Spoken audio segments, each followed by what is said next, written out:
Shoutout sa ating mga katuko friends. I hope na mabuti kayong kalagayan at positibong pananaw sa buhay. So binalikan ko ang gawa ni Architect Benji Lara dito lang sa boundary ng Imus sa Tasparenias, dito sa Sabang sa likod ng South Plains Subdivision. So merong ipapagawa rito, nag-upgrade sila ng aircon, naging 4 horsepower, yun yung aircon na yun. So kailangan kong suyurin dahil walang madaanan. So tingnan ko kung ano ang pwede kong gawin dito. So tingnan natin, let's go. Mayroon dito ang outdoor breaker na 15 amperes at 3.5 mm squared na at mukhang kailangan ko magpalit ng 5.5 mm squared at 30 amperes na breaker. Kailangan kong buksan ang panel board para makita ang loob at mapalitan natin ng breaker. So ang panel board kailangan nakalagay ito sa mga accessible at kailangan ay hindi nakapix, para nang sa ganun ay kung may trouble at may kailangan ayusin ay hindi ka na mag-back ulit. So yun parha, lagi mong tatandaan parha na ang panel board ay kailangan accessible parha, para nang sa ganun hindi tayo pa ulit ng trabaho par. Oh my goodness. So yan yung wiring niya. So meron siyang 100 amperes at 8 branches, no? Meron siyang freezer na 3, isang rep at isang CO, at meron siyang lightings na 2 second floor at dito sa ground floor. So ito ang ititrace ko at hanapin. So kailangan kong buksan yung ilaw at para makita yung loob, kasi nga kailangan kong hanapin kung saan dumaan ang linya ng dating aircon dito na wiring. So hindi ko siya mahanap dito. Tiningnan ko kung may mga box dito at pipe na lumabas. So wala talaga akong nakita rito.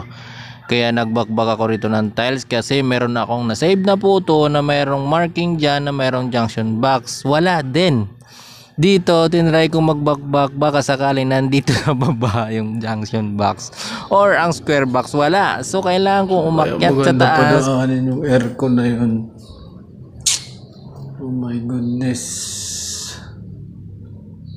Saan ko ba tinawid yung pipe na ito? Doon, baba. Wala na, may tiles na to. Walang butas ang kisame. Oh my goodness. Saan ako dadaan nito par? Taas. Pwede ako dun sa ilaw, kaso yun, kailangan ko magbukas dun. Kailangan kong sirain yan, magmamanol ako dyan. Tapos padaanin ko rito sa ilaw, tatagos ako dun sa labas, tapos bababa. Ang daming sisirain. My goodness. Ay,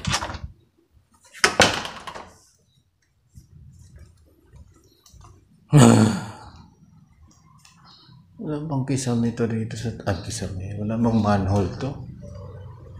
Okay, nasa taas. Ilaw nito.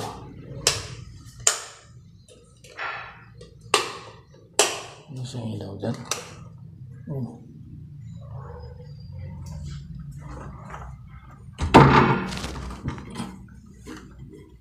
Bakit tayo rito? Ay. Mukhang nakasarado to. Hindi ko buksan.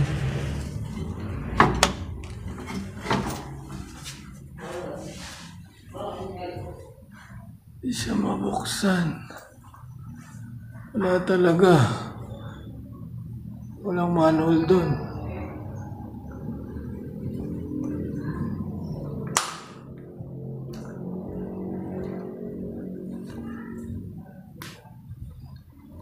Paano giliw? So kailangan ko munang tanggalin yung isang ilaw dun sa kanto at silipin nang ipasok ko yung camera dun sa loob para makita yung kalalagyan ng mga pipe sa taas. At ayun, nakita ko nga a square box na andyan siya. So yung pipe na yan, yun yung papunta dun sa aircon.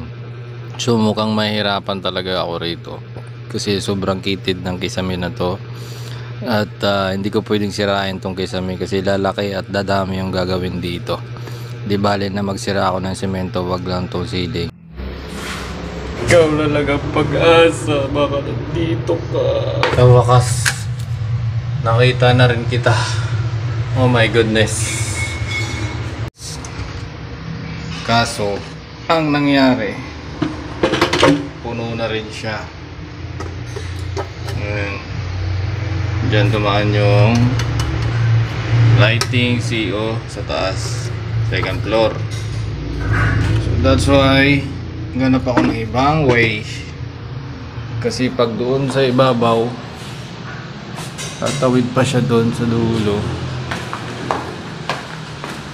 Doon ang daming nadaanan at makitang kisame doon sa taas. No choice kundi makikiraan tayo sa ilaw sa baba, at kailangan ko na ngang i-wiring itong 5.5 na ito at para ma-terminate ko na kaagad dito sa panel board at masarado ko na at malagyan ng breaker ito para nang sa ganun ay tuloy-tuloy na yung gawa at wala na akong babalikan pagkatapos ng wiring. So that's why inuna ko ang panel board. So nakahanap tayo ng daan patungo. Yan, tayo dadaan pataas. At naipasok ko na nga yung wire dito sa pinakadulong junction box. Ito yung pinakahuli ilaw dito sa ilalim ng canopy sa may laundry area palabas. So hindi ko na napakita yung pag-wiring namin kasi medyo mahaba na, baka magsawa na kayo kakapanood. So ganito ang nangyari. So ilalim tayo ng canopy. Tapos pinatawid ko siya dyan sa junction box kasi nga pag sa ibabaw ng canopy baka pag umulan tumagas. So dito siya dumaan.